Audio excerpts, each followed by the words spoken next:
I think it's only right to do a what's in my camera bag video. So let's just jump straight into it, starting with the bag. And I personally have a love-hate relationship with camera bags because I do love all the features and storage options they do offer for our gear. But the problem is most camera bags look like camera bags, and that usually means they aren't very stylish or discreet. With that being said though, my current everyday backpack is the Tarion TRH camera bag, and some pros of this bag are the inside camera storage, which is an extra layer of security when it comes to theft, and it ensures my clothes won't get dirty when I need to grab gear because the bag will lay on its front. Pro number 2 is that it's both waterproof and shockproof, which will ensure my expensive camera gear doesn't get damaged. Also, some extra things that I love are the top handle for more versatility and the 2 side pockets so that I can hold both a tripod and a water bottle while out in the field shooting. But now let's move on to camera bodies. And for my main photography camera, I've recently upgraded from my Sony a7 III to the Sony a7 IV, and boy am I happy I upgraded. And I'm not going to go into the full specs of it because there are hundreds of YouTube videos that do go in depth, but from my personal experience, this camera is definitely worth the price tag. And some of the main reasons I upgraded from the Sony a7 III were the improved autofocus, which is amazing, the ergonomics of the camera, the new colors this camera produces, and the new video features. But now, continuing on with the topic of video, my main camera body for all my video work is the Sony a7S III.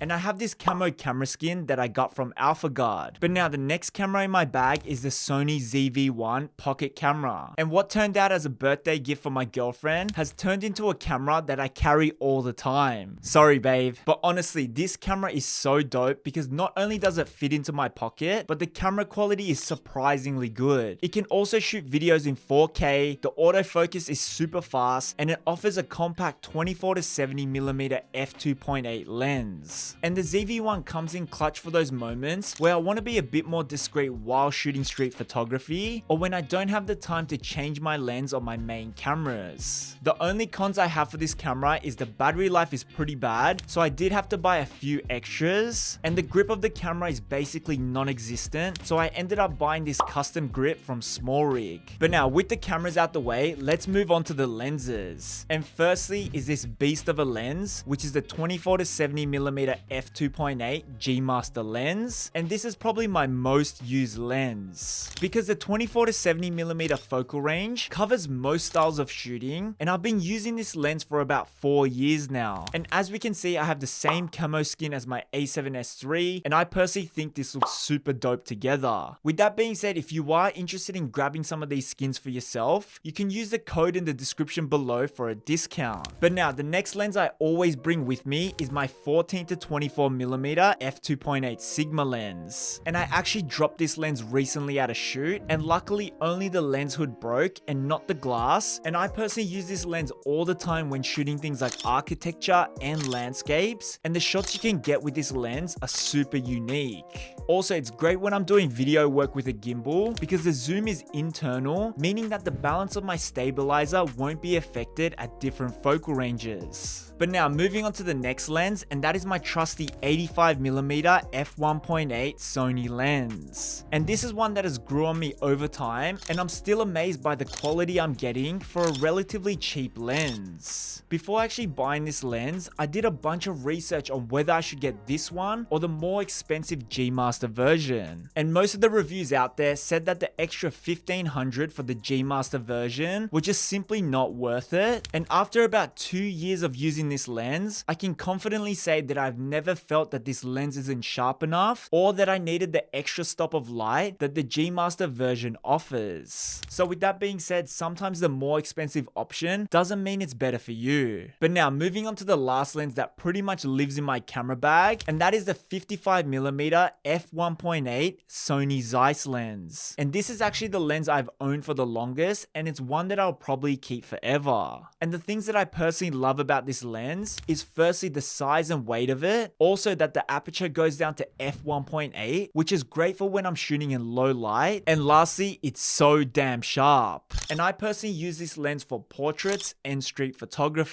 So now that's the main gear I use, but the next couple of things I'll be covering are just accessories and little extra things that I keep in my camera bag. So firstly, starting starting with camera straps, and I personally use the Peak Design cuff, which can easily be taken off with these Peak Design quick releases. I also use this Peak Design capture clip, which is this two-piece attachment that goes onto my camera bag and bottom of my camera. And this allows me to easily and quickly free up my hands when I'm not using my camera. Next, we have my memory card hard case, and this one is from B-Way, and it's great for keeping my SD cards safe and sound. Next, I have a bunch of extra batteries for all my cameras, and then I also carry a variable ND and a Pro Mist filter whenever I'm out shooting. Alongside these filters, I also have step up and step down rings, and this allows me to use any of my filters on any of my lenses. But now moving on, I have my trusty rocket blower, and this is used to get rid of any dust or particles from the inside of my lenses and cameras. But there we have it, guys. That's what's in my camera bag, and obviously there is much more gear I own and use for different situations, but this is what I've been using the most throughout this year. With that being said, if you want to see all of the gear I own and recommend, you can check out my kit.co site, which I have linked below. So now that wraps up this video, and if you're interested in leveling up your photography no matter the camera gear you're using, then I'm currently running a free photography training where I break down my top tips to capturing professional looking photos, plus the key steps I took to turning my passion of photography into a full-time career. You can hit the link in the description below to check that out if interested. Also, I'll be posting a bunch of new videos to this channel, so if you want to stay up to date with all the new content coming, hit the like and subscribe button on your way out, and I'll see you in the next one.